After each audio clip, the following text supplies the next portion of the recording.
คืนหนึ่ง18 เถื่อฮะ โอ้ได้ขึ้น1-4-5เถื่อค่ะ บ่คืนหนึ่ง4-5 เถื่อมันนั่งแพะ จะไปบอกคนนะอีก ช่ว ห ง น่อย เถื่อก็ได้มันได้ สบายดีทุกคนเลยวันนี้มาเล่นกับน้ำบ่าวสุกตอนค่ำเนาะบรรยากาศยามแลงโอ้บรรยากาศดีเพราะยำแรงอากาศเย็น อากาศเย็นดีเนาะเมียจะไปใส่เบิดล่ะ อุ้ยนักแฟมหนึ่งเขาอีก โอ้เราเพจนักใส่หนึ่งเขาเท่านั้นทุกคนเลย อันนั้นมันโอ้ยนักแฟมปอกกระโปด ไปได้กระพวนมาแต่ใส่หยำนี่ ชื่อเอา โอ้ อัน เสือเอาไปหยังมาขายบอลลินอะไร มา นี่ กินนะ ทุกคนเลยเอามาต้มกินร้านปานใดนี่มีแต่พักใหญ่ๆเนาะ โอ้ยยังเติมแล้ว ทุกคนเลยเบ่งตามพวกนางแพะเพื่อกันหนึ่งเขาหนึ่งน้ำ โอ้ยยำแรงหนึ่งเขาเลย หนึ่งเขาผู้หนึ่งก็เฝ้าไฟหมอเขาเนาะเจ้าเห็นยังจะเลาะ โอ้ยไปยืนเบิ้งแล้ว เออ เนี่ยสองคนครับเป็นเดียกเป็นงาน ต้องยืนเบิ่งเนาะ นี่นักแฟมันชิไปนั่นนะเออ ฮะ นี่นักแฟมันชิไปนะ สิไปใส่ ไปเวียง ไปเวียงไปหยังล่ะ ไปจักน้ำมันไปเวียง บ่น้องแพะ โอ้ยเบิ้งหนาบูดอยู่ สิไปหยังเวียงสินี่ป้าบ่าวสุกล่ะ โอ้ยไปจัก ไปหารอเล่น มันไปเวียงไปยุนโอ้ไม่เท่าเป็นยูเวียงนะเลย โอ้แหะสิไปได้บ่สิห่างพัวได้บ่ โอ้ยเบิ้งหนาบูดปลู เพิ่นบ่อยากไปเนาะคนเฮ็ดจะได้บาดนี่ อีจักมัน แหะเจ้าก็ห้ามไว้ก็บ่อยู่บ่ โอ้ยเป็นฐานเป็นเฮิมเด้อ อ่า อยู่น้ำไปเท่ามันแกเอาโอ้ยยังจะไปก็ไปนะฮะไปก็ไปก็โอ้ยวุ่นวาย อยู่ไสอยู่เวียงผู้โอ้ยไกลแล้วเนาะ ก็ใกล้แล้วอยู่เวียงจันทน์ ทุกคนเลยเฮ็ดจะได้บาดนี่ โอ้เบิ้งหนาบูดปลู บ่อยากห่างพัวเนาะ มันเอามันอ่ะโอ้ยปวดปวดคายจะคายนั่นแหละ ปวดเงาจะคายโอ้ย เฮ็ดจังได้บาดนี้ทุกคนเอ้ยเมียบ่าวสุกเพิ่นสิไปเวียงไปอยู่น้ำไผนะ โอ้ยยังไม่เท่ามันนะเอ้ย ไปอยู่น้ำแม่เฒ่าโอ้บ่มีไผอยู่น้ำแม่เฒ่า โดย บัดนี้ก็สิให้เมียไป โดยไปแล้วอันไม่เท่าให้ไปไปแล้ว ว่าสิเป็นบ่มีลูกมีผัวแล้วมาอยู่น้ำผัว ถ้าอยากไปนำเลยครับไปนำพี่บาเขาอยากไปโอ้ย ปวดเอ้ยมาพี่ หัวจิมหัวโอ้ย พี่มานั่งพี่สิสัมผัสจักเล็กจักหน่อยนี่ โอ้ยอีหน้าอันนี้มาเป็นอันไหน พี่มานั่งอยู่หมกจังแกงพี่ทุกคนเอ้ย โอ้ยอีหน้า เมียเพิ่นกับที่นี่ไปเวียงป่าแล้วทุกคนเลยนั่งแผลไปเวียงมีแต่นั่งไซแล้วเนาะบัดนี้เนาะไปกันนี้ปลาบาสุกเบิดแล้วเด้นี่ โอ้ย เลิกบ่ได้ละเพิ่นสิไป อีกสองสามมือ เสื้อเสมอนี่ โดน หวยเฉพาะดอกเนาะผมง่อยๆเงาๆอ่ะ โอ้ยมันไปจากไปนะ บ่อยาก โอ้ยอยากเอาไปนำไปจากไปนู่นเพื่อน พี่บาเขา แหะก็ไปแต่อยู่น้ำเมีย มันน่า ก็เอานางไซไปอยู่พุ่นเลยบ่ดีบ่ บ้านมีเท่าเฮาบ้านแม่เฮาด้านโอ้ยบ้าน ก็บ้านไม่เท่าเจ้าเด้ซะ มีเท่าใหญ่มีเท่าน้อง แหะไม่เท่าใหญ่แต่ว่านอนนางเพะไปอยู่ต่อเฮ็ดจะได้สิล่ะ พี่บาเขาจะไปโอ้ยพี่บาที่นี่ ก็ไปอยู่ในเมืองแห่งดีแต่ว่า มันน่า ไปอยู่ทางนะ ที่ไหน อืม อยากไปไปจะไปแปลกไปเนาะ แล้วอยากไปบ่ล่ะมันนางเพะอยากไป นี่เป็นเรา โอ้ยมันนับปลูไปจากไปคือ นำบุญปลูบ่อยากไปจะได้เมื่อคืนนี่นอนน้ำไผเมื่อคืน โอ้ยนอนไม่ต้องแพ้แล้วมันชี เออ มันนอนมันอีกเลยมันเลย จะเราเมื่อผู้ทีนี้ปะ ตัวชินี้แล้วก็นอนแต่น้ำนางเพะหัวนังไซบ่หน่อยใจบ่ โอ้ย บ่หน่อยใจเศร้าล่ะเศร้าคิดแล้วเนาะนั่นน่ะเนาะ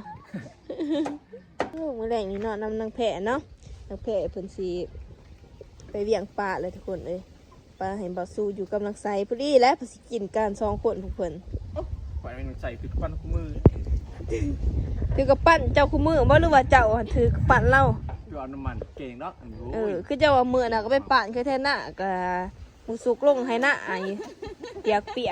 หายมาอยู่บ่ ไปเอาน้ำมัน เอาน้ำมันยังข่อยนี่เห็น อย่ามาหัวนะแต่ ก็ข่อยก็ไปหาเจ้ามือนะฮะนี่สิบ่บอกน้ำเราอีหยัง ไปเอาน้ำมัน ต้มก็กด กินต้มอบกด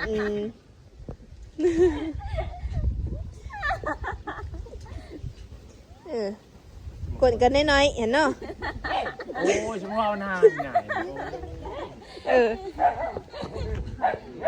กดกันน้อยๆขี้ต้มโอบพอดีเห็ดอ่อนหลอดเลยหน่อยตะกดบ่เลือนะก็หน่อยให้กันบ่ต้องใส่หน่อยบ่หรือใหญ่ ทับแผล อย่าบอกนะ ว่าจะแพ้ ทำนี่ สำนะ อุ้ยไป นะ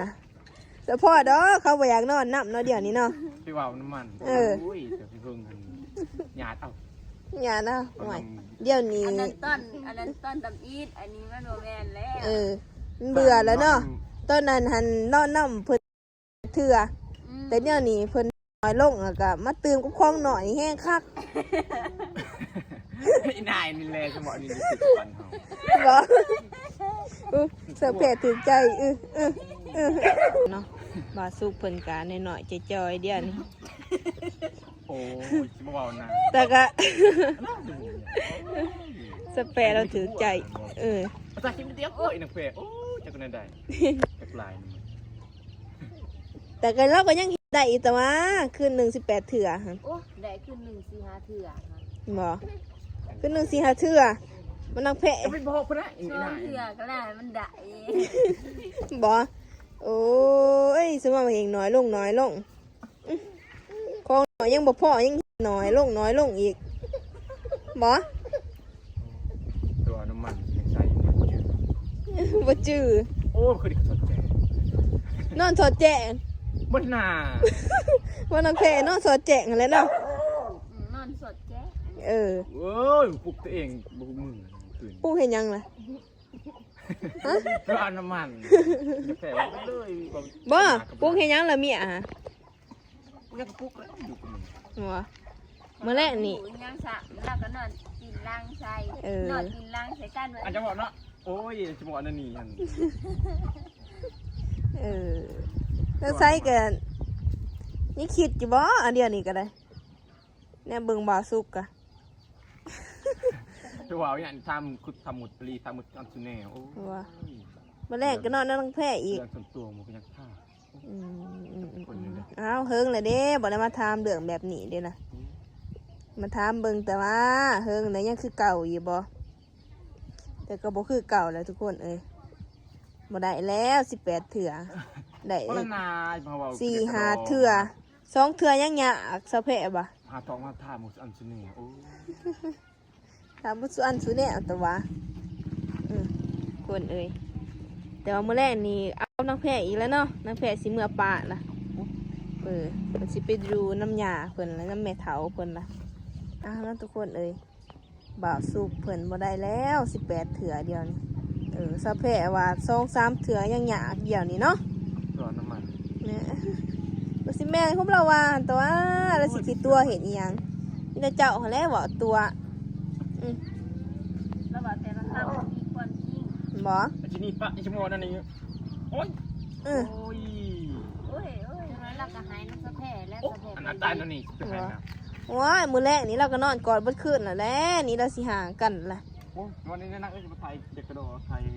รอ บ่ ไทยมือ เอาซะมื้อได้สิไปก็บอกในเด้อสิมาเยี่ยมมายามบัดเจ้าแพะเพิ่นสิไปเวียงทุกคนเอ้ยไปเบิด เขา ล่ะ ปะโอ้ยแล้ว บัดเจ้าแพะสิเมื่อก็โทรบอกในเด้อ มีมือกับมือ อ้าวก็โทรบอกแต่ว่ามันหลอกมาล่ากันกินเป็ดจักโต2 โตคนเอ้ยเอ้าขอก็สิเมื่อก่อนทุกคนเอ้ยบัดนี้มีแต่ว่าพอกันคลิปหน้าเนาะทุกคนเนาะ